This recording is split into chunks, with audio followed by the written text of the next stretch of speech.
গায়ে হলুদের কেক, হলুদ আর লালে ভরপুর, দেখলেই চোখ জুড়িয়ে যায়। এমনই একটি কেকের ডেকোরেশনের রেসিপি আজ আপনাদেরকে দেখাবো। হাই এভরিওয়ান, আসসালামু আলাইকুম। কী অবস্থা, সবাই কেমন আছেন? আশা করি সবাই অনেক অনেক ভালো আছেন। আমিও আল্লাহর রহমতে ভালো আছি। আজকে এই কেকটি ছিল 4 পাউন্ডের একটি ভ্যানিলা কেক, আর এই কেকটি ছিল একটি গায়ে হলুদের কেক। সো এই কেকটি যে নিয়েছিল বা যার জন্য আমি বানিয়েছিলাম, সে হলো একজন হুজুর বা খুবই ধার্মিক লোক, যার কারণে ওনার নাম বা কিছুই আমি এই কেকের উপর লেখিনি। শুধু উনি এই কেকটা ওনার ওয়াইফকে নিয়ে কাটবে, তাই এই কেকটা আমি ওনার জন্য বানিয়েছিলাম। প্রথমে আমি এটা ডেকোরেশন করার জন্য একটি বোর্ড নিলাম, আর এটা ছিল 12 ইঞ্চি একটি বোর্ড। 12 ইঞ্চি বোর্ডের উপরে আমি একটু ক্রিম দিয়ে নিলাম, তারপরে কেকটা বসিয়ে দিলাম। আর এই স্পঞ্জটা এতটাই স্পঞ্জ ছিল, তা তো আপনারা ভিডিও শুরুতেই দেখেছেন। কেকটা অনেক বেশি স্পঞ্জ ছিল, খুবই সুন্দর ছিল। তারপর সুগার সিরাপ দিয়ে দেবো, দিয়ে আমি বেশি করে ক্রিম দিয়ে প্রথম লেয়ারটা কভার করে নেব। আর এই কভারগুলো কিন্তু করা অনেক কষ্টের ছিল, কারণ বড় কেক আর স্কোয়ার কেক করতে অনেক বেশি কষ্ট হয়।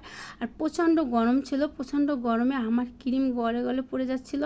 খুবই কষ্ট করে এই কেকটা বানিয়েছিলাম। আর এই কেকটা বানাতে পুরো 5 দিন বসে আমি বানিয়েছি। মানে প্রথম দিনে আমি কেক বানিয়েছি, পরের দিনে আমি একটু ডেকোরেশন করে ফ্রিজে রেখে দিয়েছি। তারপরে বিয়ের অনুষ্ঠান ছিল, অনেক কিছুই ছিল, ওইগুলো আমি সব কিছুই বিয়ের অনুষ্ঠান শেষ হয়ে গেছে, কেক ফ্রিজে রয়েছে।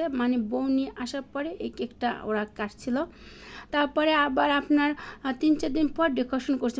4 দিন বসে আমি এই কেকটা বানিয়েছিলাম, আর নিজের বাসার মানুষের জন্য বানিয়েছিলাম। তো তাই এরকম আজ না কাল এরকম করতে করতে 5 দিন বসে কেকটা বানিয়েছিলাম।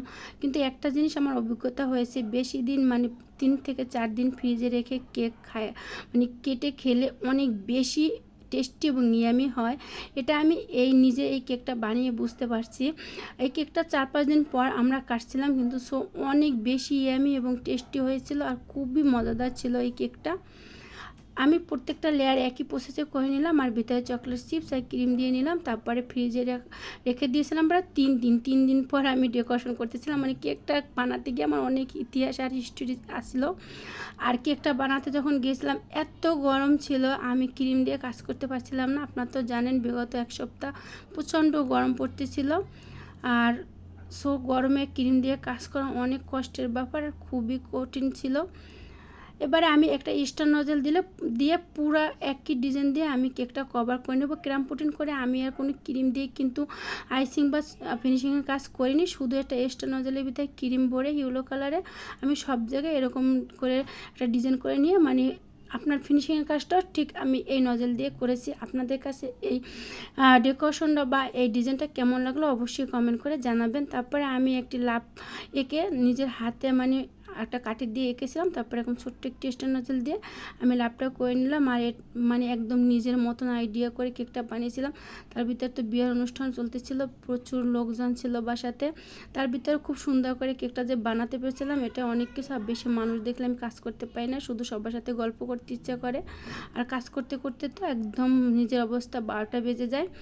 সব ফলো দিয়ে পাশে থাকবেন, আর ইউটিউবে দেখে থাকলে অবশ্যই সাবস্ক্রাইব করে অল বাটনে ক্লিক করে সাথে থাকবেন। ভিডিওটি বেশি ভালো লেগে থাকলে আপনাদের আত্মীয় স্বজন ফ্রেন্ড সার্কেলকে শেয়ার করে দিবেন। আর অবশ্যই কমেন্ট করতে কিন্তু ভুলবেন না যে কেকটা দেখতে কেমন হয়েছে। আমি কোনো তো দেখেছেন যে আইসিং বা ফিনিশিং কিছুই করিনি, শুধু একটা স্টার নজেল দিয়ে সুন্দর করে এরকম ডট দিয়ে পুরো ফিনিশিংয়ের কাজ এবং ডেকোরেশনের কাজ করে নিলাম। তারপর ছোট্ট একটি স্টার নজেল নিয়ে আমি কিছু রেড কালারের ক্রিম দিয়ে উপরে এরকম রোজের মতন দিয়ে দিলাম। আর এটা দেওয়ার পরে কেকটা আরও বেশি সুন্দর লাগতেছিল। আর কেকটার ওজন ছিল অনেক বেশি, প্রায় 4 কেজি আর 4 পাউন্ড ছিল কেকটা। আর কেকটা প্রায় আমরা 30 থেকে 35 জন লোক ছিল, 55 জন লোকে এই কেকটা খেয়েছিল। আর সবাই মাশাআল্লাহ অনেক বেশি প্রশংসা করেছিল কেকটা। একটা বাটারফ্লাই আর কিছু সুগার বল দিয়ে সাজিয়ে নিলাম, আর নামটা তো লেখা নিষেধ ছিল। আপনাদের কাছে কেমন হলো কমেন্ট করে জানাবেন। আজ এই পর্যন্তই। সবাই অনেক অনেক ভালো থাকবেন, সুস্থ থাকবেন, আমার জন্য দোয়া করবেন। আল্লাহ হাফেজ।